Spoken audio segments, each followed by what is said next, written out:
Alors que la nuit tombe sur un luxueux manoir, le patriarche de la famille discute avec Yuki de la conférence où Masashika débat contre les représentants des industries Taniyama.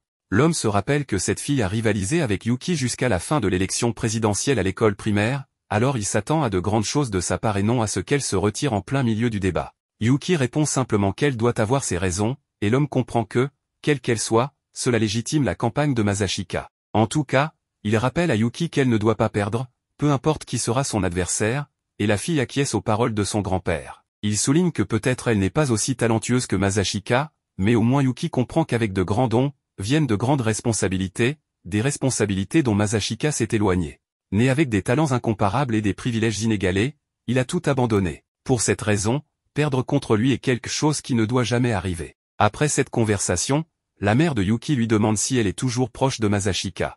En entendant qu'elle l'est, la femme se sent soulagée et dit à sa fille de ne pas s'inquiéter à ce sujet. Après avoir fermé la porte de sa chambre, Yuki demande un câlin à Ayano, mais un simple câlin ne lui suffit pas, alors Yuki se frotte le visage contre la servante jusqu'à se sentir mieux. Le lendemain, les garçons à l'école félicitent Masashika pour son excellent travail à la conférence. Masashika s'assoit et remarque qu'Alia est toujours aussi distante, alors il dit que les gars veulent en savoir plus sur ses exploits de la semaine dernière. Cependant, les garçons ne semblent pas très intéressés à engager une conversation avec la fille russe, alors Masashika donne un coup de pied dans le bureau de l'ami assis devant lui, et le gars comprend le message. Cet ami demande alors si Alia a écrit son propre discours, et elle répond, quelque peu surprise, que oui. Le garçon dit qu'il est impressionné par cela et loue ses compétences en écriture de discours. Bientôt, les autres se joignent également à la conversation jusqu'à ce que deux d'entre eux insultent Taniyama pour s'être enfui au milieu du débat. En entendant cela, Alia se lève avec un froncement de sourcils et quitte la classe. Masashika suit son ami jusqu'à la salle du conseil des élèves pour voir ce qui la dérange,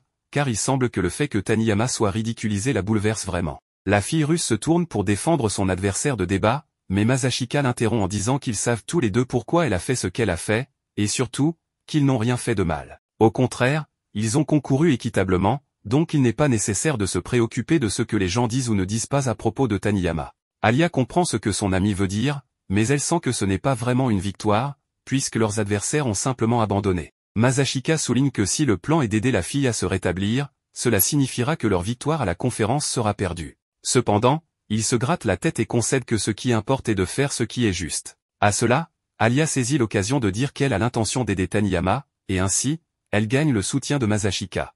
Il fait valoir qu'il vaut mieux s'en occuper maintenant que de continuer à le remettre à plus tard, et en plus, cela rendra la cérémonie de clôture beaucoup plus fluide. Malgré tout, la fille russe a peur de causer trop de problèmes au garçon, mais il la rassure en lui disant qu'il est là à ses côtés quoi qu'il arrive, ce qui la touche profondément. Cela dit, Masashika remarque la chaise de bureau qui vacille et réalise que quelqu'un est là sous le bureau. Kenzaki et sa petite amie se sont serrés dans l'espace qu'ils pouvaient pour éviter d'être découverts, mais ils finissent par se trahir. Masashika pense que cela ressemble à quelque chose tout droit sorti d'une comédie romantique, mais en tant que bon cadet, il a l'intention de faire comme s'il n'avait rien vu. Le problème, c'est qu'une autre scène de comédie romantique commence à se dérouler sous ses yeux lorsqu'Alia fait un pas en avant, puis un autre, tandis que Masashika cherche désespérément quelque chose pour la distraire le plus rapidement possible. N'ayant pas d'autre option, il ordonne à Sarashina et au président du conseil des élèves de sortir de leur cachette et leur fait promettre que tout le monde là-bas fera semblant de n'avoir rien vu ni entendu, ce que les deux cachés trouvent être une idée brillante. Après cela, Masashika et Alia quittent la pièce, et la fille russe est tellement embarrassée qu'elle fait semblant de se rappeler d'une responsabilité et s'enfuit de là. Pendant ce temps, dans la classe de Nonoha, la fille discute avec ses amis de mode pendant qu'ils fixent tout leur téléphone, et cette scène fait rouler des yeux à Masashika, certain qu'il ne pourra pas participer à cette conversation. L'une des amies de Nonoha l'invitait à une fête chez elle le dimanche, mais la fille est un peu déprimée à cause des examens qui approchent. Même ainsi, elle plaisante en disant qu'elle plaisante et confirme sa présence à la fête. À ce moment-là, elle remarque que Masashika la regarde et l'interpelle, gênée. Le garçon préfère ne pas dire pourquoi il est là devant tout le monde, alors il retrouve Nonoha dans une salle vide. Une fois là-bas, elle le taquine en disant qu'il n'a pas besoin d'en faire tout un plat pour lui demander de sortir. Alors, surpris, Masashika lui demande si elle aimerait vraiment que cela se produise. Avec la même bravade, elle répond qu'elle est célibataire et qu'elle aime bien le garçon, mais qu'elle n'a jamais fréquenté quelqu'un qu'elle aimait vraiment, comme si elle ne comprenait pas vraiment tout ce qui concerne l'amour et la romance. Masashika ne veut pas s'impliquer, mais puisqu'il est déjà impliqué, il commente que la fille ne devrait pas être si décontractée si elle n'aime pas cela, et elle répond que Taniyama lui a dit la même chose, mais avec une gifle en prime. Masashika remarque que les gens à l'école parlent mal de Taniyama, alors il serait bon de faire quelque chose pour changer cela. Nonoa trouve amusant que le garçon vienne lui parler de cela,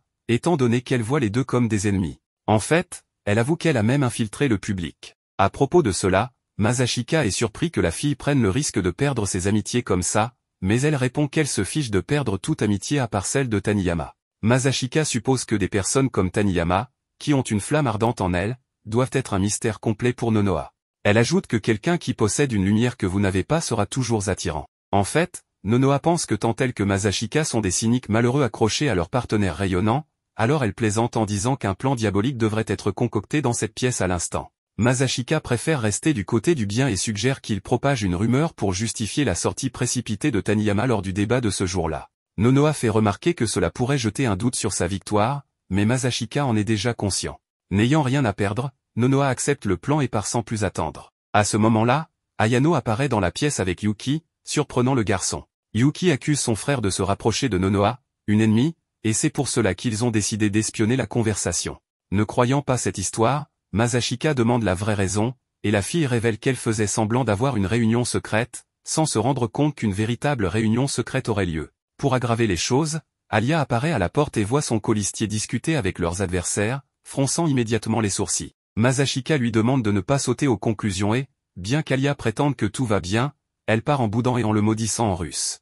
Yuki taquine Masashika en disant que cette scène est typique de quelqu'un qui va livrer un repas de remerciements mais finit par révéler un sombre secret de celui qui les a tant aidés. À cela, Masashika lui dit d'arrêter d'imaginer des scènes clichés. Dans un flashback, Taniyama voit Nonoa avec un garçon et confronte son ami parce que c'est un garçon différent de celui d'avant. Nonoa ne prête pas beaucoup d'attention et répond que c'est son petit ami maintenant, donc elle ne voit pas de problème avec cela.